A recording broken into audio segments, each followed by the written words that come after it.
ஓம் சாய்ராம். என் அன்பு செல்லமே, என்னுடைய அழகான தங்கமே, உன்னை யாருமே புரிந்து கொள்ளவில்லை என்ற ஒரு எண்ணம் உன் மனதுக்குள் இருக்கிறது. வெளியில் இருப்பவர்களுக்கு உன்னுடைய வாழ்க்கையை புரிந்து கொள்ள மாட்டார்கள். அப்படியே நீ புரிந்து கொள்ள வேண்டும் என்று எண்ணினால் அது உன்னுடைய தவறான ஒரு விஷயம். யாருமே உன்னுடைய வாழ்க்கையை புரிந்து கொள்ள மாட்டார்கள். ஏன்? நானுமே ஒன்று கேட்கிறேன். நீ மட்டும் மற்றவர்களுடைய வாழ்க்கையை புரிந்து கொள்கிறாயா? அவர்களுடைய சூழ்நிலைகளை புரிந்து கொள்கிறாயா? எதுவுமே கிடையாது. நீயும் யாரையும் புரிந்து கொள்ள மாட்டாய், மற்றவர்களும் உன்னுடைய வாழ்க்கையை புரிந்து கொள்ள மாட்டார்கள். இங்கு எல்லோருமே சுயநலமாகத்தான் இருக்கிறார்கள். எல்லோருமே மற்றவர்களுக்காகவோ, வீட்டில் இருப்பவர்களுக்காகவோ, வெளியில் இருப்பவர்களுக்காகவோ நடந்து கொண்டு இருந்தால் எந்த ஒரு விஷயமும் நடக்கப் போவது கிடையாது. ஆனால் இங்கு எல்லோருமே சுயநலமாக இருக்கிறார்கள் என்பதனால்தான் ஒருவருக்கு ஒருவர் பிடிக்காமலேயே போகிறது. நீ அதனால் மற்றவர்களுக்கு நீ செய்யும் விஷயங்களோ, நீ பேசும் விஷயங்களோ பிடிக்க வேண்டும் என்று நினைக்காதே. ஏனென்றால் யாருக்கும் எதுவும் புரிய போவதும் அல்ல, யாருக்கு எதுவும் எப்பொழுதோ நன்றாக விளங்க போவதும் அல்ல. அவரவர்களுக்கு அவரவர்கள் செய்வது மட்டும்தான் நியாயமாக உள்ளதை தவிர நீ செய்வது எல்லாம் நியாயமாகவே இருக்காது. இதை நீ முற்றிலுமாக தெரிந்து கொள்ள வேண்டும்.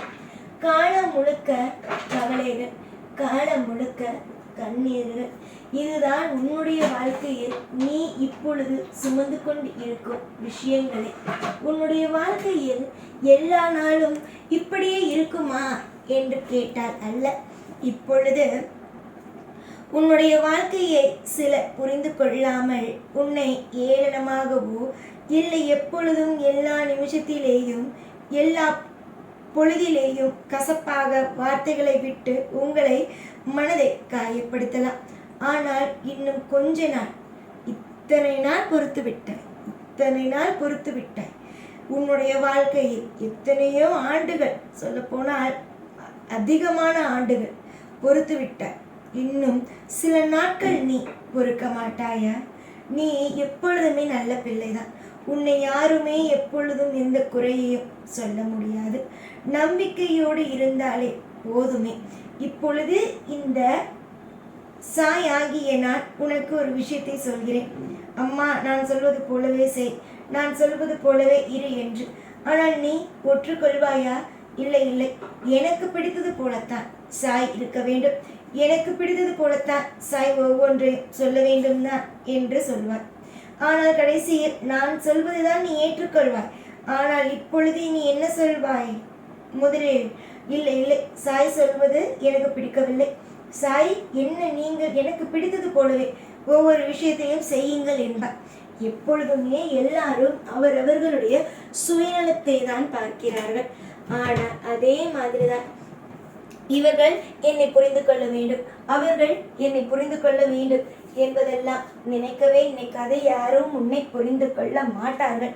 எவ்வளவுதான் எடுத்து சொன்னாலும், எவ்வளவுதான் உன்னுடைய வாழ்க்கையில் நீ இப்படிதான் அப்படிதான் என்று சொன்னாலும் ஏற்றுக்கொள்ள மாட்டார்கள். காரணம் அதுதான். இப்பொழுது இருக்கும் விஷயங்களை அவரவர்களுக்கு தகுந்தது போலவே நடந்து கொள்ள வேண்டும். ஏனென்றால் நீயும் அப்படித்தான் இருக்கிறாய், மற்றவர்களும் அப்படித்தான் இருக்கிறார்கள். சரி, எல்லா விஷயத்தையும் இப்பொழுது கொஞ்சம் ஓரமாக எடுத்து வைத்துவிட்டு ஒரு முக்கியமான விஷயத்தை பற்றி பேசலாம் என்றுதான் வந்திருக்கிறேன். அம்மா, உன்னுடைய கனவுகள், உன்னுடைய ஆசைகள், உன்னுடைய அனைத்து விதமான விஷயங்களும் நீ எனக்கு சொல்ல வேண்டும் என்பதெல்லாம் கிடையவே கிடையாது. உன்னுடைய ஆசை, கனவு அத்தனையும் நல்லபடியாக நடத்தி நான் கொடுப்பேன். இதில் ஏதாவது சின்ன ஒரு குறை கூட, எனக்கு சாய் வாக்கு கொடுத்தார், என்னுடைய சாய் ஒரு விஷயத்தை செய்கிறேன் என்று சொன்னார், ஆனால் அவர் செய்யவில்லை. இந்த வார்த்தை இனிமேல் வரும் காலகட்டத்தில் உன்னுடைய வார்த்தையிலிருந்து வராது. ஏனென்றால் இந்த சாய் இதுவரைக்குமே உனக்கு நிறைய விஷயங்கள் கால தாமதம் ஆக்கி தந்திருக்கிறேன். ஆனால் தராமல் அல்ல, கால தாமதமாக்கி ஒவ்வொரு விஷயத்தையும் உனக்கு நான் தந்து கொண்டு தான் இருக்கிறேன். நீயே நிறைய இடத்தில் சொல்லியிருக்கிறாய், சாயி எனக்கு பிடித்ததை தான் சரி நீ தர ஆனால் கொஞ்சம் கால தாமதம் ஆக்குகிறாய் என்று. ஆம், எனக்கு தெரியும் எதை எப்பொழுது தர வேண்டும், எந்த விஷயத்தை எப்பொழுது உன் கையில் வந்து சேர்க்க வேண்டும் என்று. உனக்கு கூட தெரியாதம்மா உன்னுடைய வாழ்க்கையில் என்னென்ன நடக்கிறது என்று. ஆனால் என்னை பொறுத்த வரைக்கும் தெய்வமாக இருக்கும் எனக்கு எல்லாமும் தெரியும், நல்லாவும் தெரியும். என்னென்ன நடக்கிறது, ஏது நடக்கிறது, என்ன விஷயத்தை நீ உன்னுடைய வாழ்க்கையில் நீ பார்க்க போகிறாய் என்பது எல்லாமும் எனக்கு தெரியும். ஆனால் நீ என்னை புரிந்து கொண்டால் மட்டுமே போதும். உன்னுடைய வாழ்க்கையில் எல்லாமும் உனக்கு செழிப்பாக இருந்தால், நான் உனக்கு தந்தால் அதுவே எனக்கு திருப்தியானது தான். இதுவரைக்கும் நீ கேட்டதை நான் கொடுக்காமல் காலதாமதம் ஆக்கி உன்னை மனதை கஷ்டப்படுத்தி இருக்கலாம். ஆனால் இதற்கு பிறகு எல்லாமும் சுபமானதாக மட்டும்தான் இருக்க வேண்டும். ஏனென்றால் நான் சுபமான விஷயத்தை மட்டும்தான் இனிமேல் உன் வாழ்க்கையில் தரப்போகிறேன். அதனால் முயற்சி செய்யும் காரியம் அத்தனையும் நீ எப்பொழுதுமே தெளிவாக பார். ஒவ்வொரு விஷயத்தையும் ஒவ்வொரு நொடியிலும் உன்னுடைய வாழ்க்கையில் எல்லா பொழுதிலேயும் ஒவ்வொன்றையும் சரிதான் சரியாக செய்து முடிவெடு. எல்லாம் நல்லதே நடக்கும். இன்றும் சரி என்றும் சரி உனக்கு குறை என்பது வராது. நீ நன்றாக தெரிந்து கொள்ள வேண்டியது ஒன்றே ஒன்று, எப்பொழுதும் எல்லா நாளும் உனக்கு குறை என்பது எப்பொழுதும் வராது. எப்பொழுதும் நல்ல விஷயங்கள் மட்டுமே நடக்கும். வெளிப்படையாகவே நீ என்னிடம் இந்த விஷயம் நடக்கிறது, இந்த நேரத்தில் இது நடக்கிறது, என்ன செய்யலாம், ஏது செய்யலாம் என்பதை நீ கேட்டே தெரிந்து கொள்ளலாம். அந்த அளவுக்கு உன் பக்கத்தில் நான் எப்பொழுதுமே இருக்கிறேன். இதுவரைக்கும் பயந்த காலங்களோ, இதுவரைக்கும் உன்னுடைய வாழ்க்கையில் என்னென்னமோ விஷயங்களோ நடந்திருக்கலாம். ஆனால் இதற்கு பிறகு எந்த ஒரு குழப்பமோ எந்த ஒரு நடுக்கமோ இனிமேல் வராது. அதில் நான் மிகவும் தெளிவாகவே இருக்கிறேன். எல்லா நிமிஷத்திலேயும் கவலைகளோடு இருந்தால் உன்னால் வாழ்க்கையில் வாழ முடியாது.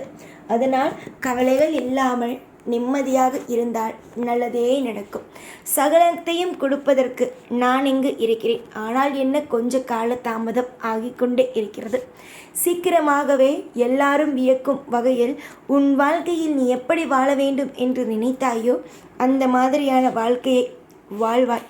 நல்லதை செய்வதற்கு யாருமே இல்லை, எனக்கு எல்லா விஷயத்திலேயும் எனக்கு யாருமே இல்லை என்று சொன்ன காலமெல்லாம் போய் இப்பொழுது உனக்கு ஒவ்வொன்றையும் செய்வதற்கு நான் வந்துவிட்டேன். இனிமேல் நீ எல்லா நாளும் இன்பமாகவே இருக்கலாம்.